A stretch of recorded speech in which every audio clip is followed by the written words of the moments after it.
નમસ્કાર વિદ્યાર્થી મિત્રો, આજે આપણે ધોરણ 6 નું ગણિત ચેપ્ટર 3 સંખ્યા સાથે રમત ના સ્વાધ્યાય 3.4 ના દાખલા ગણીશું.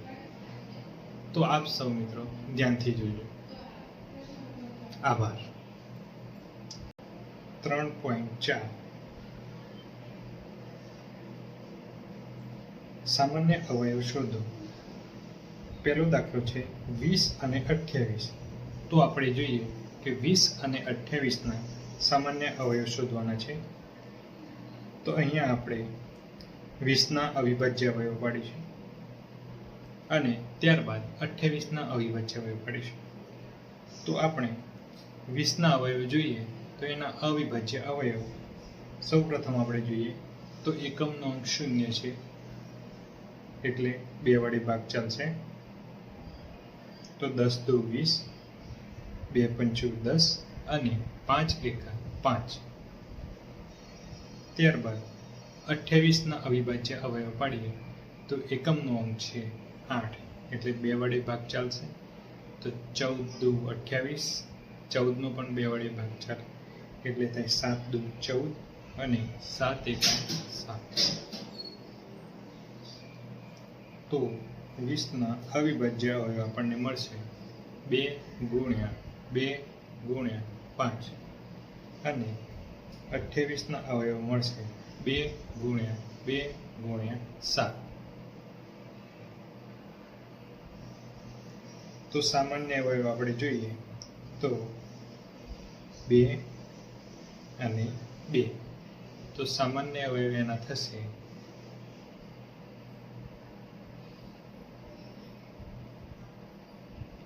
2 ગુણ્યા 2 એટલે કે 4.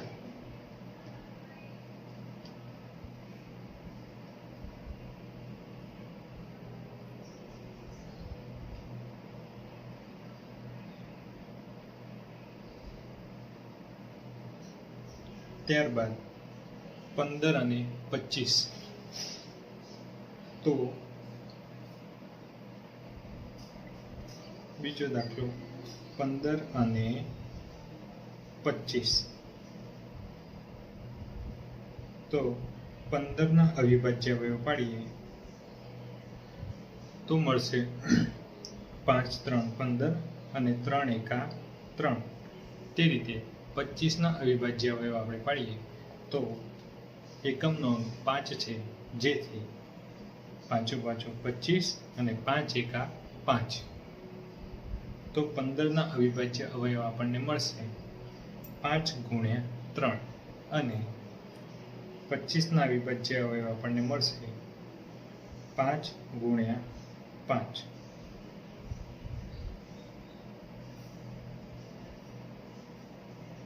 તો સામાન્ય અવયવ આપણને મળે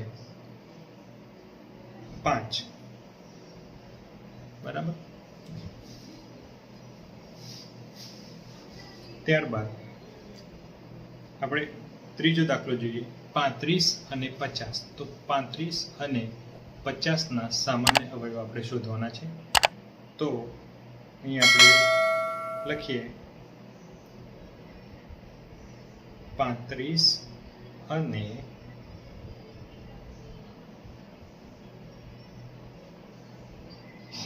35 ના અવિભાજ્ય અવયવ આપણને મળશે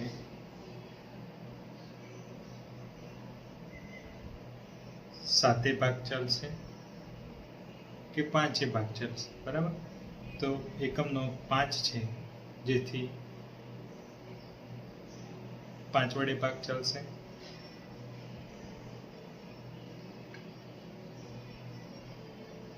5 7 35 અને 7 એકા 7. 40 નો એકમનો અંક 0 છે એટલે 2 વડે ભાગ ચાલે. તો 20 દુ 40, 10 દુ 20 અને 5 દુ 10 અને 5 એકા 5.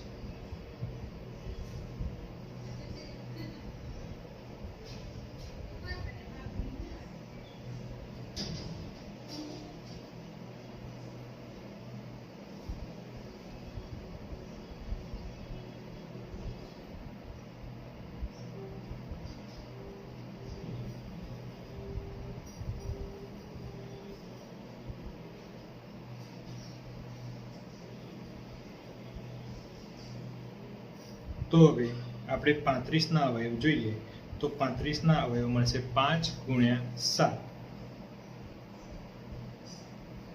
અને 40ના અવયવ મળશે 2 ગુણ્યા 2 ગુણ્યા 2 ગુણ્યા 5. તો સામાન્ય અવયવ આપણે જોઈએ તો 5 સિવાય બીજો કોઈ સામાન્ય અવયવ આપણને અહીંયા જોઈ શકતા નથી, માટે સામાન્ય અવયવ બરાબર 5.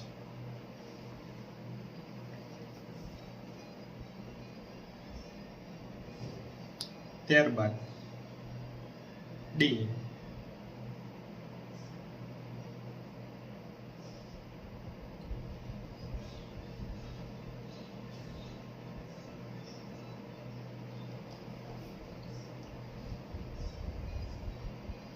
56 અને 120ના અવિભાજ્ય અવયવ. તો 56ના અવિભાજ્ય અવયવ આપણે જોઈએ તો એકમનો અંક અહીંયા 6 છે, માટે 2 વડે ભાગ ચાલશે.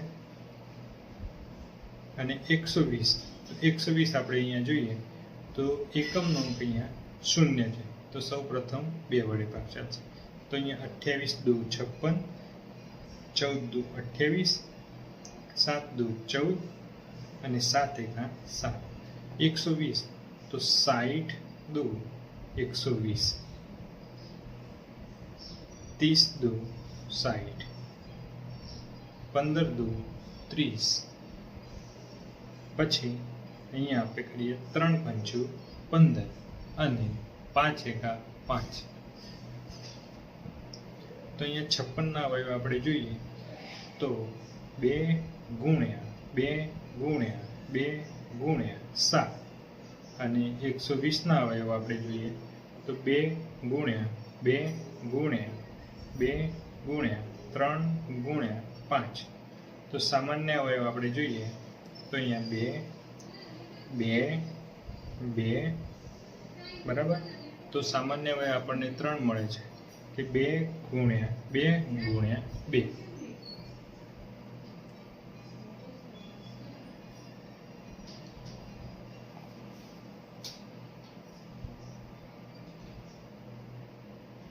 હવે સામાન્ય અવયવ શોધો. દાખલા નંબર 2 કે 4, 8 અને 12 બરાબર. તો અહીંયા આપણે પહેલાં જે સામાન્ય અવયવ શોધ્યા તો એની અંદર 2 સંખ્યાઓ હતી, હવે અહીંયા 3 સંખ્યાઓ છે. તો આપણે જોઈએ 4ના અવિભાજ્ય અવયવ પાડીશું, પછી 8ના પાડીશું અને 12ના પાડીશું.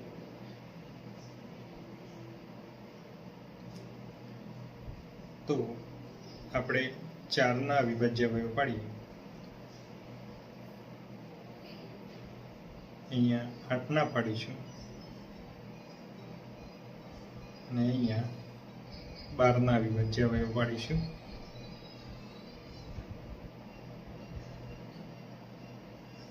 તો 4ના અવિભાજ્ય અવયવ 2 ગુણ્યા 2 અને 2 એકા 2. એ રીતે 4 દુ 8, 2 2 4 અને 2 એકા 2, 2 6 12, 2 3 6 અને 3 એકા 3.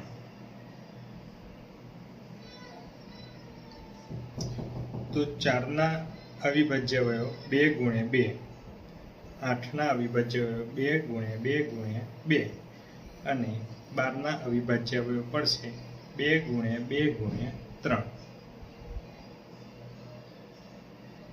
તો સામાન્ય અવયવ આપણે જોઈએ તો ત્રણેય સંખ્યાઓની અંદર આપણને 2 અને 2 ત્રણની અંદર સામાન્ય થતી હોય એવા આપણને 2 ગુણ્યા 2 મળે છે.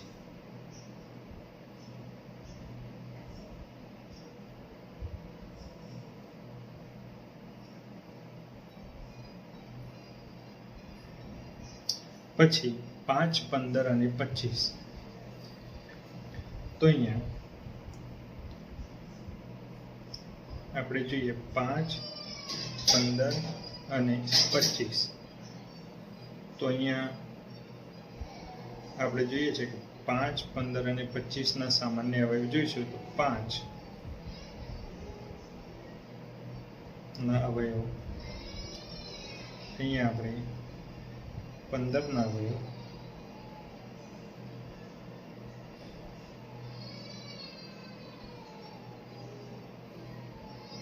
અને અહીંયા આપણે 25 ના અવયવ લઈશું.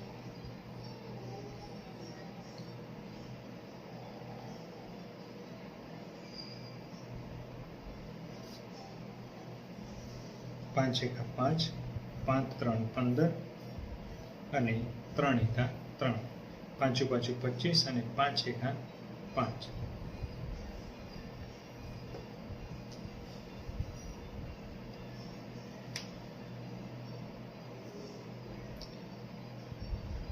હવે 5 ના અવિભાજ્ય અવયવ 5, 15 ના 5 ગુણ્યા 3 અને 25 ના 5 ગુણ્યા 5.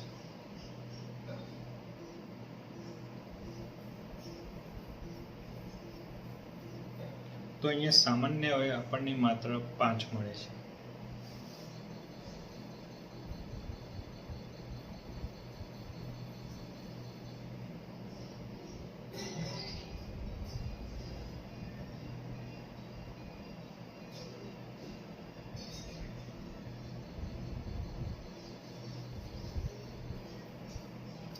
ત્યારબાદ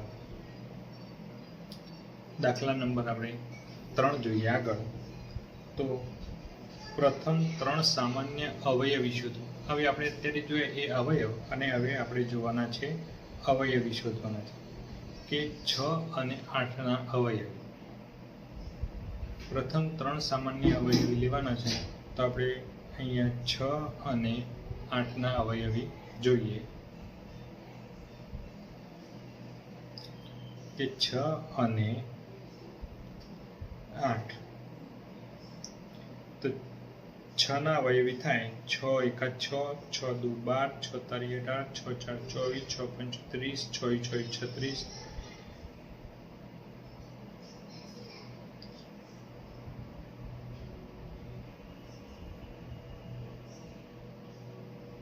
6 7 42, 6 8 48, બરાબર.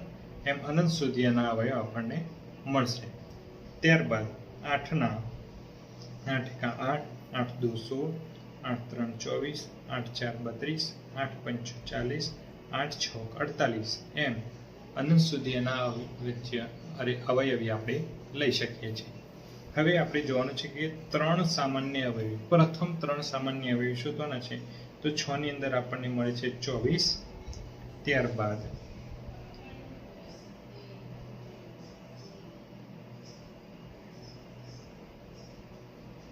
48,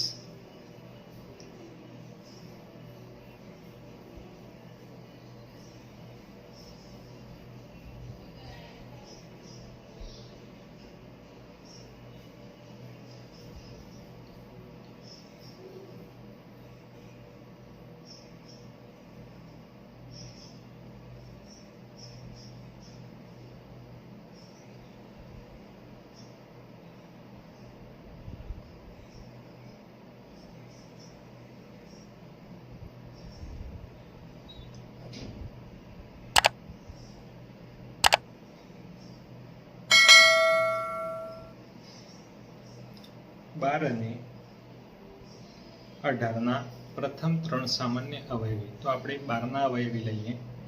તો 12 ના અવયવી કે 12 એકા 12, 12 દુ 24, 12 તારી 36, 12 4 48, 12 પંચું 60, 12 6 72 અને 12 7 84.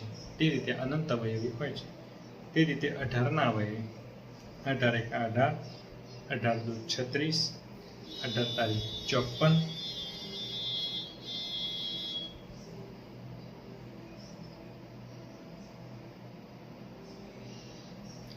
18 4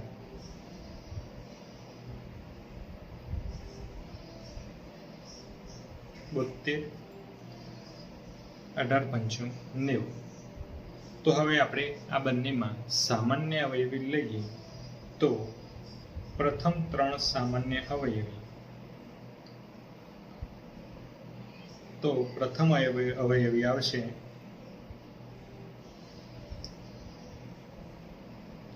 36,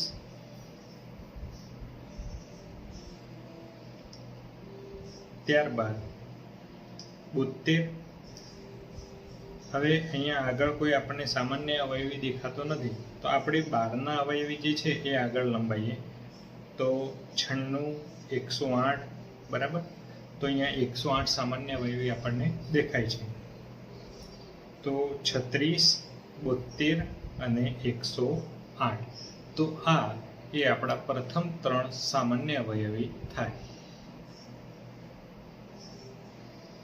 હવે નીચેનામાંથી સહ અવિભાજ્ય સંખ્યા કઈ છે? હવે નીચેનામાંથી સહ અવિભાજ્ય સંખ્યા કઈ છે? 1, 18 અને 35, B, 15 અને 37 અને C, 30 અને 415. તો હવે આપણે અહીંયા સહ અવિભાજ્ય સંખ્યા શોધવા માટે આ સંખ્યાઓના અવિભાજ્ય અવયવ પાડીશું. પહેલું છે 18 અને 35. તો આપણે 18ના અને 35ના અવિભાજ્ય અવયવ પાડીએ. તો 18ના અવિભાજ્ય અવયવ પડશે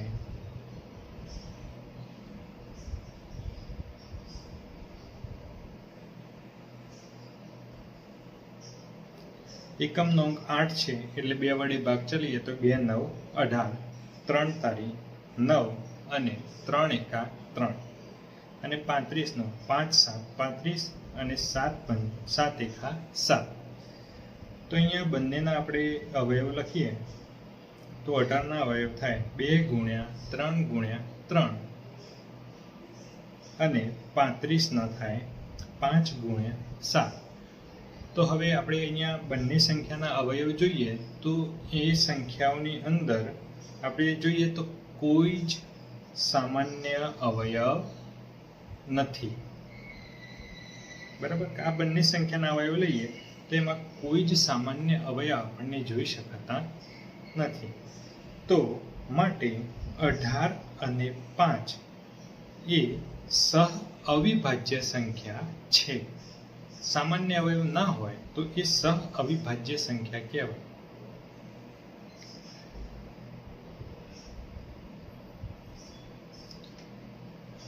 ત્યારબાદ 15 અને 37. તો આપણે 15 અહીંયા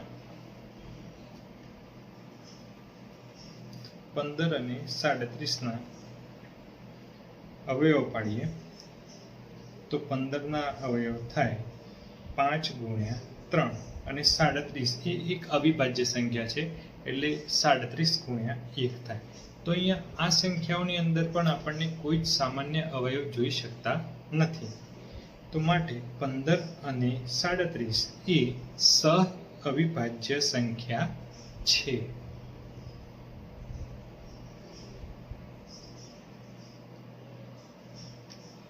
ત્યારબાદ આપણો ત્રીજો દાખલો છે 30 અને 415. તો અહીંયા આપણે ત્રીજો દાખલો 30 અને 415. તો અહીંયા 30 અને 415ના આપણે અવિભાજ્ય અવયવ પાડીએ.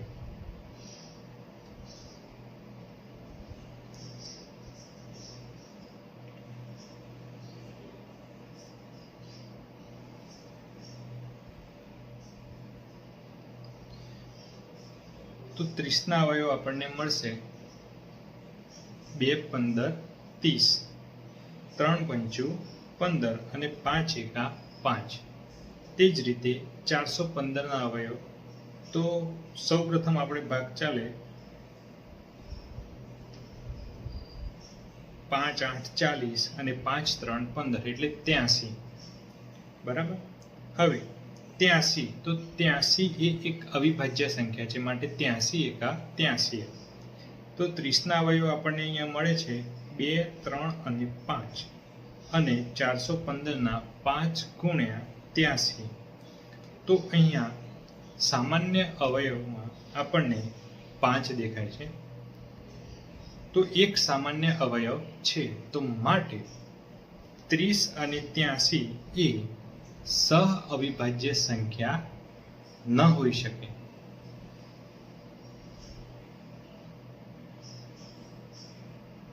અહીંયા સહ અવિભાજ્ય સંખ્યા છે.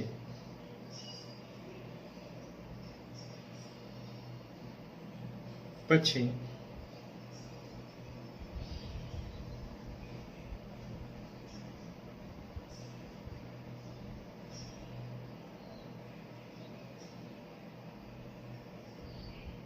એક સંખ્યા 5 અને 12 વડે વિભાજ્ય છે તો તે સંખ્યા બીજી કઈ સંખ્યા વડે વિભાજ્ય છે?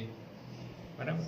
તો અહીંયા 5 અને 12 બંને વડે વિભાજ્ય છે તો એ કઈ સંખ્યા વડે વિભાજ્ય હોઈ શકે? તો અહીંયા આપણે જોઈએ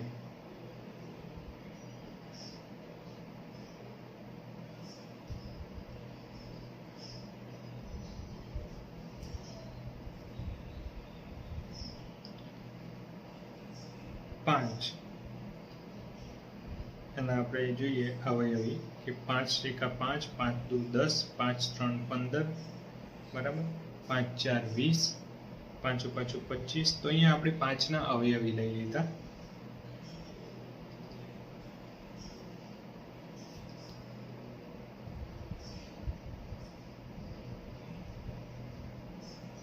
ત્યારબાદ 12 ના આપણે અવયવી લઈએ તો 12, 24, 36, 48, 60 એ રીતે અનંત સુધી અવયવી આપણે લઈ શકીએ છીએ.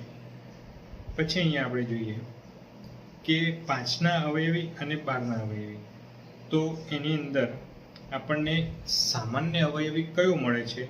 તો એક 60 છે, બરાબર. તો બીજી કઈ સંખ્યા વડે વિભાજ્ય છે? તો બીજી સંખ્યા એની મળે આપણને 60 મળે. અથવા બીજી રીત આપણે જોઈએ કે પહેલી રીત આપણે જોઈએ કે અવિભાજ્ય અવયવમાં જે સામાન્ય અવયવ મળે તો એની રીતે, અને બીજી કે 5 અને 12 નો આપણે લસા લેવાનો છે. હવે 12 અને 5 નો આપણે લસા લઈએ તો અહીંયા લસા પણ મળશે આપણને 60. તો તે બીજી સંખ્યા 60 વડે વિભાજ્ય હોઈ શકે. માટે તે બીજી સંખ્યા 60 મળે. એક સંખ્યા 12 વડે વિભાજ્ય છે તો બીજી કઈ સંખ્યા વડે વિભાજ્ય છે?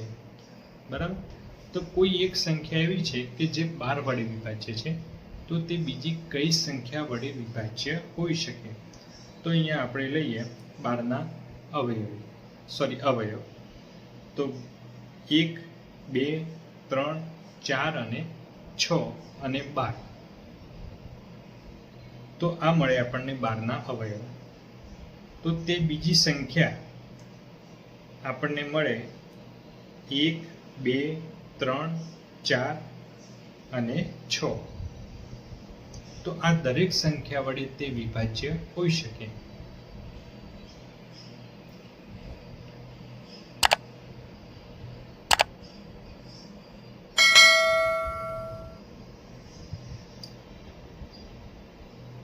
તો મિત્રો, આ હતા આપણા સ્વાધ્યાય 3.4 ના દાખલા. ખૂબ ખૂબ આભાર મિત્રો.